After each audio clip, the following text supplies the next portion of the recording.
Lesson 135 in A Course in Miracles. If I defend myself, I am attacked. Who would defend himself unless he thought he was attacked? That the attack was real and that his own defense could save himself. And herein lies the folly of defense. It gives illusions full reality and attempts to handle them as real. It adds illusions to illusions, thus making correction doubly difficult. And 'tis this you do when you attempt to plan the future, activate the past, or organize the present as you wish. You operate from the belief you must protect yourself from what is happening, because it must contain what threatens you. A sense of threat is an acknowledgement of an inherent weakness, a belief that there is danger which has power to call on you to make appropriate defense. The world is based on this insane belief, and all its structures, all its thoughts and doubts, its penalties and heavy armaments, its legal definitions and its codes, its ethics and its leaders and its gods, all serve but to preserve its sense of threat. For no one walks the world in armature, but must have terror striking at his heart. Defense is frightening. It stems from fear, increasing fear as each defense is made. You think it offers safety, yet it speaks of fear made real and terror justified. Is it not strange you do not pause to ask, as you elaborate your plans and make your armor thicker and your locks more tight, what you defend, and how and against what? Let us consider first what you defend. It must be something that is very weak and easily assaulted. It must be something made easy prey, unable to protect itself, and needing your defense. What but the body has such frailty that constant care and watchful, deep concern are needful to protect its little life?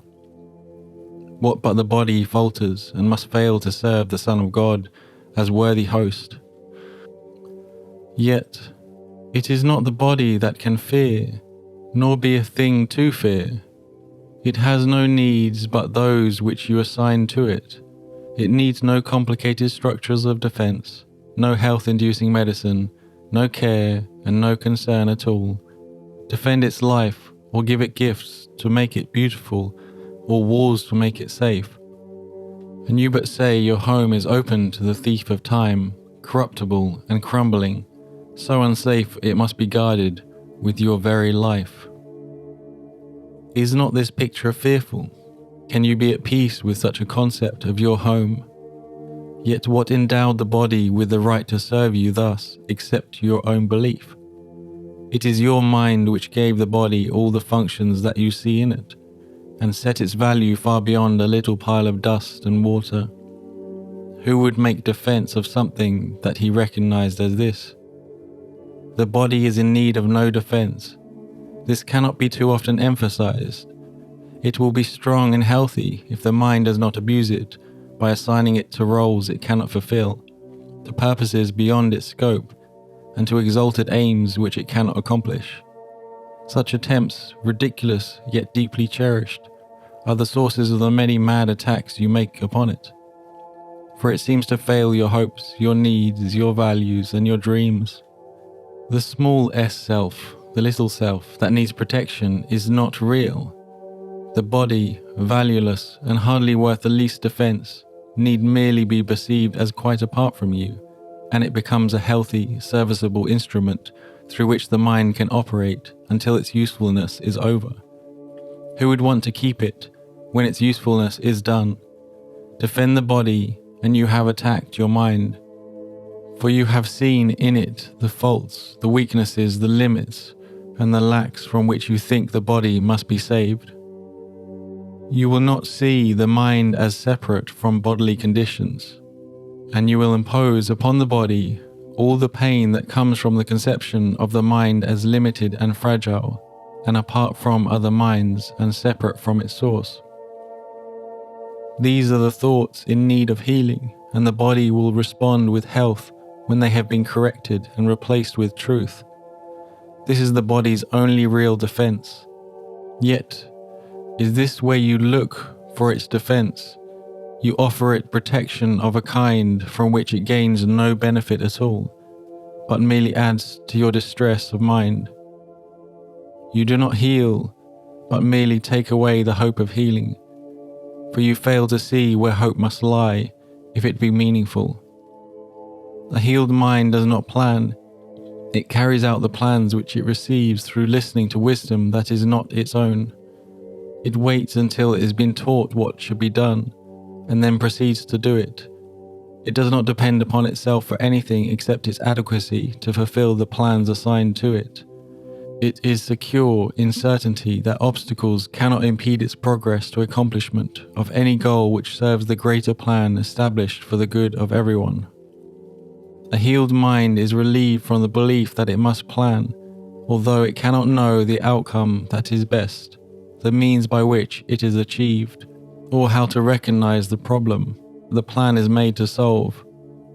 It must misuse the body in its plans until it recognizes this is so. But when it has accepted this as true, then is it healed and lets the body go. Enslavement of the body to the plans the unhealed mind sets up to save itself must make the body sick. It is not free to be a means of helping in a plan which far exceeds its own protection and which needs its service for a little while. In this capacity is health assured, for everything the mind employs for this will function flawlessly and with the strength that has been given it and cannot fail. It is perhaps not easy to perceive that self-initiated plans are but defenses, with the purpose all of them were made to realize. They are the means by which a frightened mind would undertake its own protection at the cost of truth. This is not difficult to realize in some forms which these self-deceptions take, for the denial of reality is very obvious. Yet planning is not often recognized as a defense. The mind engaged in planning for itself is occupied in setting up control of future happenings. It does not think that it will be provided for unless it makes its own provisions. Time becomes a future emphasis, to be controlled by learning and experience obtained from past events and previous beliefs. This overlooks the present, for it rests on the idea the past has taught enough to let the mind direct its future course. The mind that plans is thus refusing to allow for change. What it has learned before becomes the basis for its future goals. Its past experience directs its choice for what will happen, and it does not see that here and now is everything it needs to guarantee a future quite unlike the past, without a continuity of any old ideas and sick beliefs. Anticipation plays no part at all, and present confidence directs the way. Defenses are the plans you undertake to make against the truth. Their aim is to select what you approve and disregard what you consider incompatible with your beliefs or your reality. Yet what remains is meaningless indeed, for it is your reality which is the threat that your defenses would attack, obscure, and take apart and crucify. What could you not accept if you but knew that everything that happens, all events, past, present, and to come, are gently planned by one whose only purpose is your good? Perhaps you have misunderstood his plan, for he would never offer pain to you, but your defenses did not let you see his loving blessing shine in every step you ever took. While you made plans for death, he led you gently to eternal life. Your present trust in him is the defense which promises a future undisturbed, without a trace of sorrow, and with a joy which constantly increases as this life becomes a holy instant, set in time but heeding only immortality. Let no defenses but your present trust direct the future, and this life becomes a meaningful encounter with the truth that only your defenses would conceal. Without defenses, you become a light which heaven gratefully acknowledges to be its own, and it will lead you on in ways appointed for your happiness, according to the ancient plan begun when time was born. Your followers will join their light with yours, and it will be increased until the world is lighted up with joy, and gladly Will our brothers lay aside their cumbersome defenses, which availed them nothing and could only terrify? We will anticipate that time today with present confidence, for this is part of what is planned for us. We can be sure that everything we need for the accomplishment of this today. We make no plans for how it will be done, but realize that our defenselessness is all that is required for the truth to dawn upon our minds with certainty. For 15 minutes twice today, we rest from senseless planning and from every thought which blocks the truth from entering our minds. Today we will receive instead of plan, that we may give instead of organize, and we are given truly, as we say, if I defend myself, I am attacked, but in my defenselessness I will be strong, and I will learn what my defenses hide. Nothing but that. If there are plans to make, you will be told of them. They may not be the plans you thought were needed, nor indeed the answers to the problems which you thought confronted you, but they are answers to another kind of question, which remains unanswered yet in need of answering, until the answer comes to you at last. All your defenses have been aimed at not receiving what you will receive today, and in the light and joy of simple truth, you will but wonder why you ever thought that you must be defended from release. Heaven asks nothing. It is but hell that makes extravagant demands for sacrifice.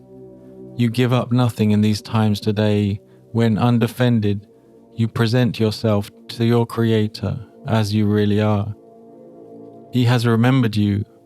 Today you will remember Him, for this is Easter time in your salvation, and you rise again from what was seeming death and hopelessness.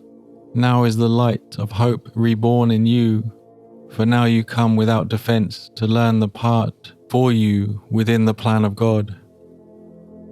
What little plans or magical beliefs can still have value when you have received your function from the voice of God Himself? Try not to shape this day as you believe would benefit you most, for you cannot conceive of all the happiness that comes to you without your planning. Learn today, and all the world will take this giant stride and celebrate your Easter time with you. Throughout the day, as foolish things appear to raise defensiveness in you and tempt you to engage in weaving plans, remind yourself this is a special day for learning, and acknowledge it with this. This is my Easter time, and I would keep it holy. I will not defend myself, because the Son of God needs no defense against the truth of His reality.